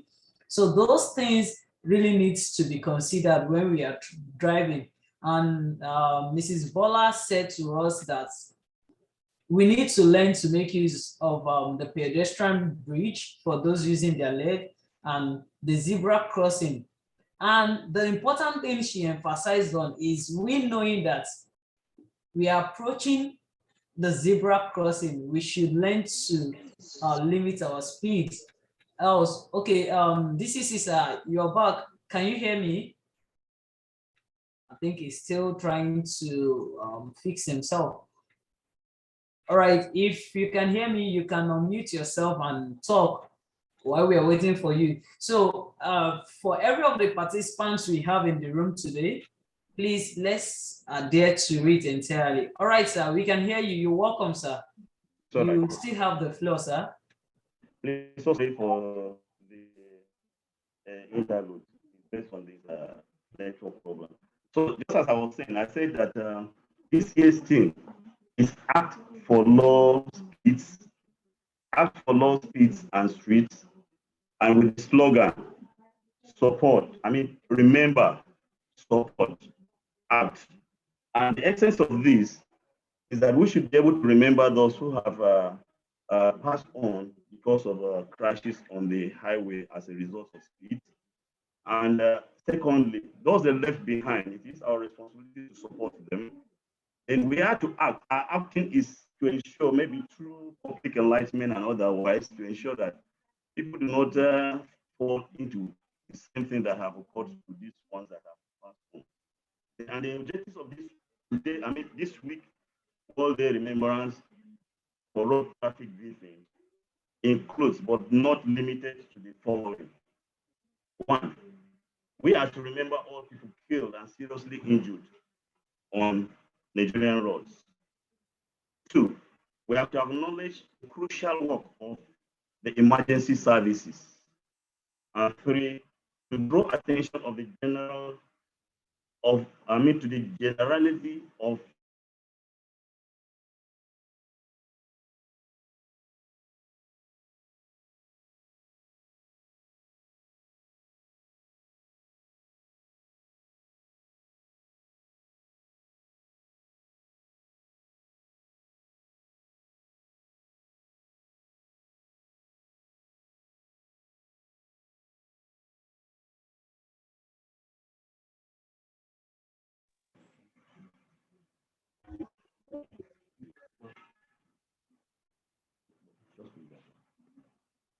So I said the first one is to draw attention to the generality trivial legal response to culpable road injuries. Hello? Yeah, we can hear you, though you're actually breaking in between. It's not me, it's the network. I'm so sorry. Yes, sir. Yes, we know that, sir. So I said to draw attention to the generality trivial legal response to culpable and deaths and injuries. This aspect of it, sometimes last year when we had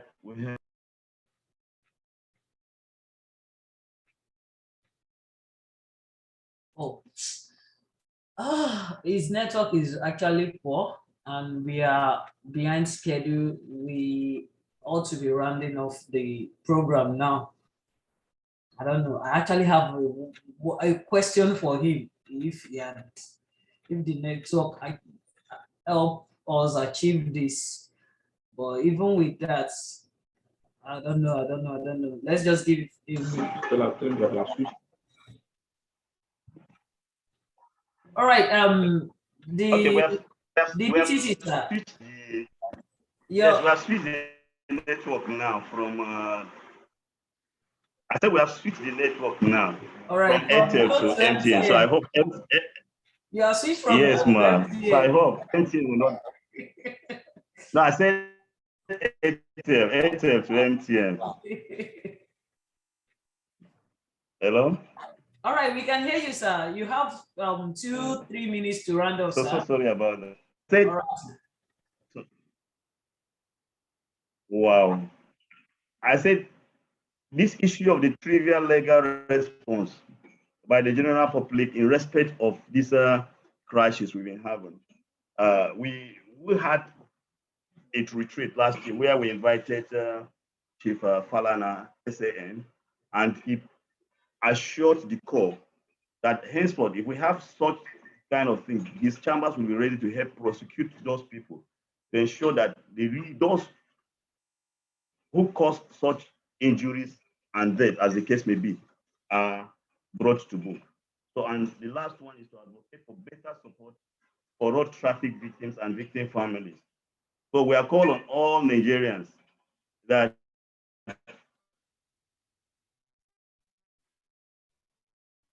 whenever you come across any crash,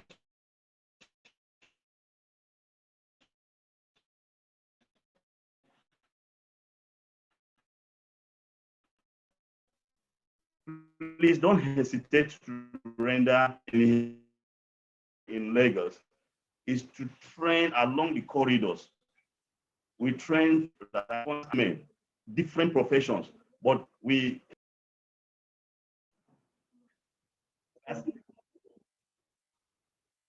assemble them in different parts of this state, and we train them paramedics, where they will be able to get down to any accident crash before we arrive to start giving first aid treatment before the ambulance. Aside from that, again, we've just launched a new unit, Convener Operator Quick Response Rescue Unit, and it has to do with bikers. This one came about as a result of the traffic situation in Lagos, where they will be able to assess a crash scene, render first aid treatment, condone the place, and be able to clear traffic so that ambulance and other respondents will be able to get to the place unhindered. At least, if we are able to meet up the golden hour, we'll be able to rescue these people to the nearest hospital and other medical facilities.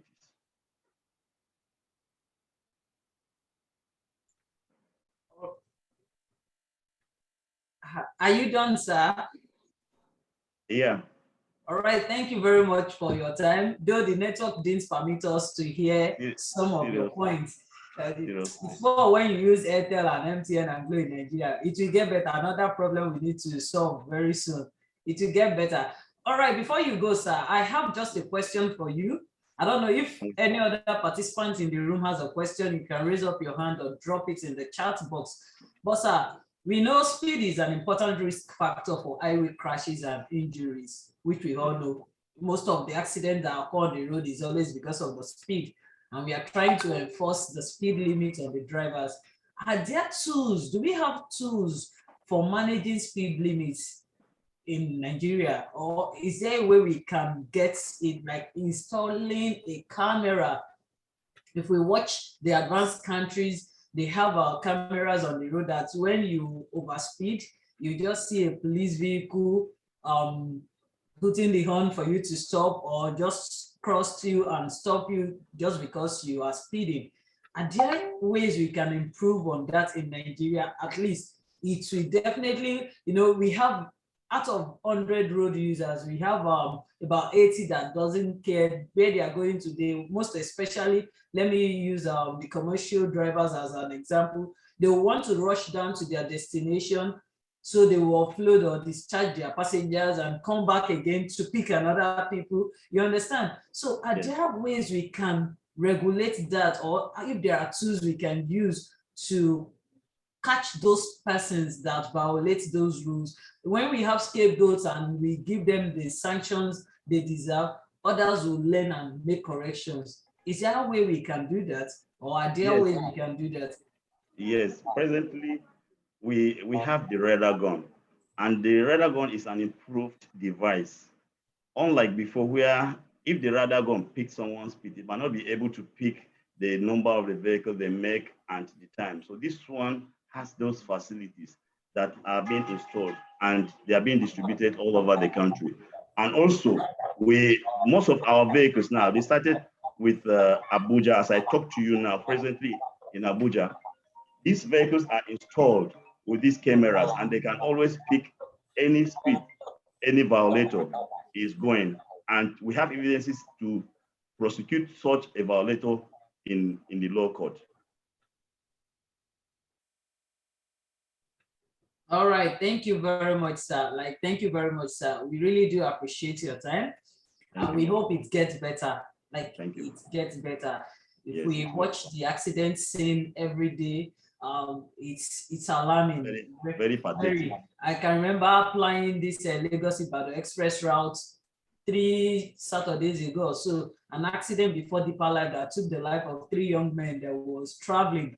Yeah, I saw bags in the vehicle. I saw them lying down because there was a traffic. I had to come down and use my leg. So I saw it's alarming on a daily basis. We count, if we have a good record of the accident victims in Nigeria, we'll realize that on a daily basis, they are up to 1,000 if we count very well, or less than 1,000 in the whole country. So I hope the Federal Road Safety and every other advocate out there can make things possible by adhering to simple and straight instructions of the road signages. And please, you can help us relay this to the institution involved.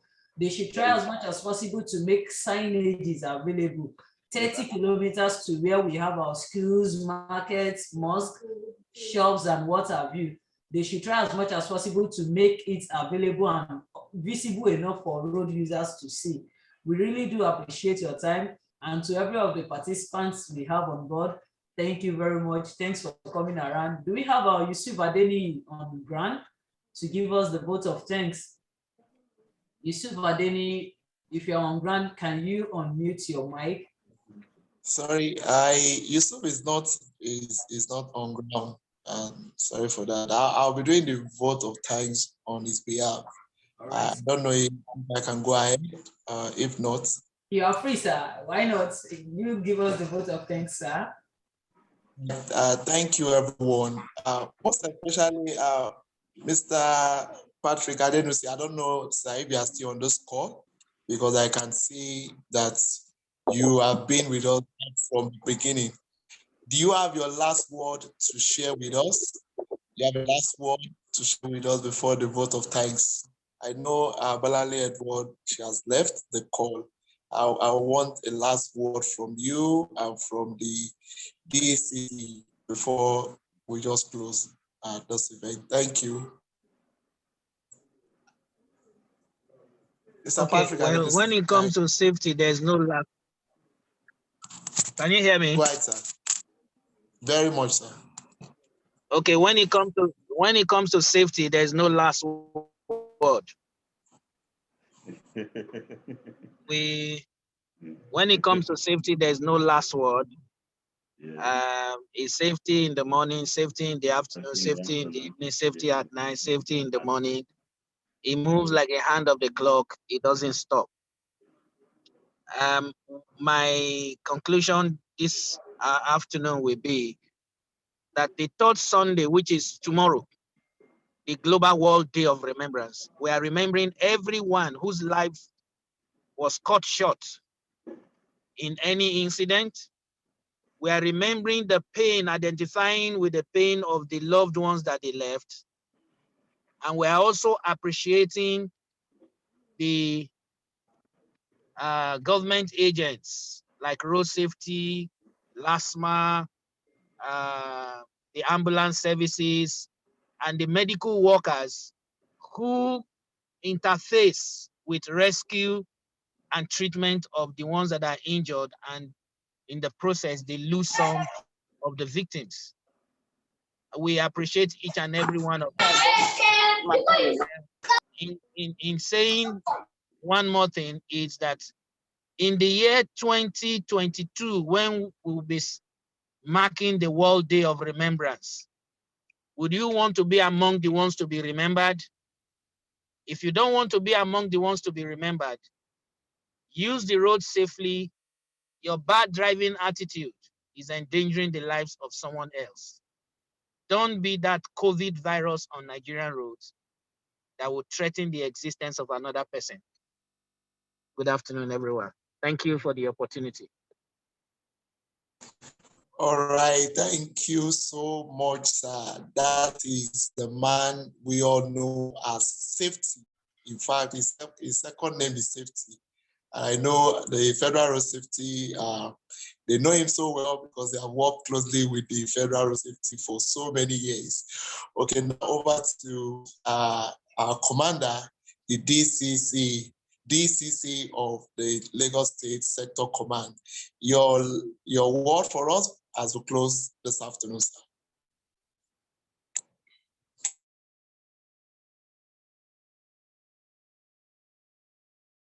You are muted, sir. You are muted. We can't hear you. Unmute yourself. Hello? Yes, can you hear you now? Okay. Yeah, we can. I said my last word, my parting word is to encourage all of us to always, in our various capacity, propagate safety, because federal government presently are actually trying, building the roads and putting everything that we need so that we can go unhindered, like no potholes in most of the roads presently, and they're still, constructing some of the roads. And very soon, issue of speed will now be this, and people with this rage raising is always the problem. So we should always talk to people, especially the motoring public, that just as you have a right to use the road, every other person has the right to use the road. And where your right starts, where your right stops, that's where another person's right starts. So you should know, just as my the former speaker said, if you care less about your life, don't bring such things in the public road in order to cost some other person's life. The federal government, as I said, are doing very well, and the Federal Ministry of Works, with collaboration with us, would ensure that all the signs Madam made mention of would be placed in these designated places. But it's one thing to fix the sign first, and it's another thing for us to respect and obey such signs. So I call on all road users to adhere to all traffic rules and regulations, and we'll see ourselves in the next year. Thank you. All right. Thank you so much.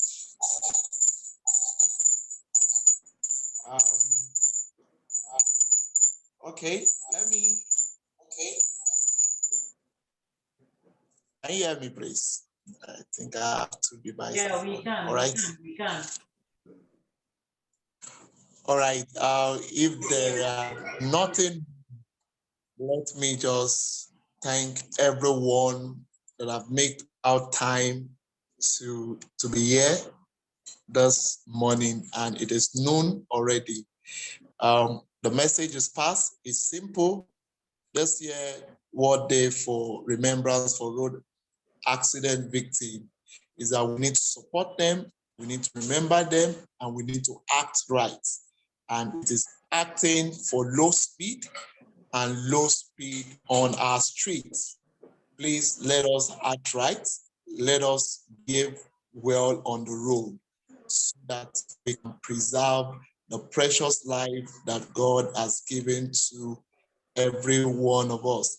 Thanks so much. First and foremost, I really want to appreciate the sector commander in the person of Mr. Segun OGUNGBEMILE that is not here this morning. But as I said earlier, we spoke just a few minutes ago, and he promised to at least send his DCC operation. Yeah, thank you so much. At this shortest notice, you made our time to come, even when you have been very, very busy because of this event. The event still continues tomorrow. I'm going to join you, and for those that can be there also physically, will also be there. And so that thanks go to Mr. Adenusi Patrick, the man that is known as Safety and any other name. Thank you, my Oga at the top, my boss. Thank you for, you are still, I know you are not in Lagos presently, but you still make out time to do this. A special thanks also go to Mrs. Bolanle Edward, though she's not here. One thing about her is that she's so much passionate about road safety in terms of child advocacy and for the vulnerable road users, pedestrians, children, and the elderly. And she has really done justice to the topic that is given to her. A special thanks to her in absentia. Thank you so much, everyone that have made our time. I believe we're going to be better citizens. The reason why we are doing this is to be able to also create awareness, to educate people, to enlighten people, so that our environment can be better. We don't want to mourn any longer. We don't want to keep remembering our people that have lost their life one way or the other through road accidents. So let us behave well, and I want to leave us with this one word: let safety be our watchword. Thank you, everyone. Thank you, everyone, for coming, and God bless you. Enjoy the rest of your day, and enjoy the rest of your day. Thank you so much. Thank you. And bye for now. From here. Thank you, sir. Can we have a music background as people sign on music background? Thank you, stars. Thank you. Thank you. Thank you so much. Control, can you please make me host? Control.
The land is green, it's green, oh, oh. The land is green, it's green. Can't you see? I can't see. Oh, the harvest is ready, 'cause he told me so. It's green and it's all mine.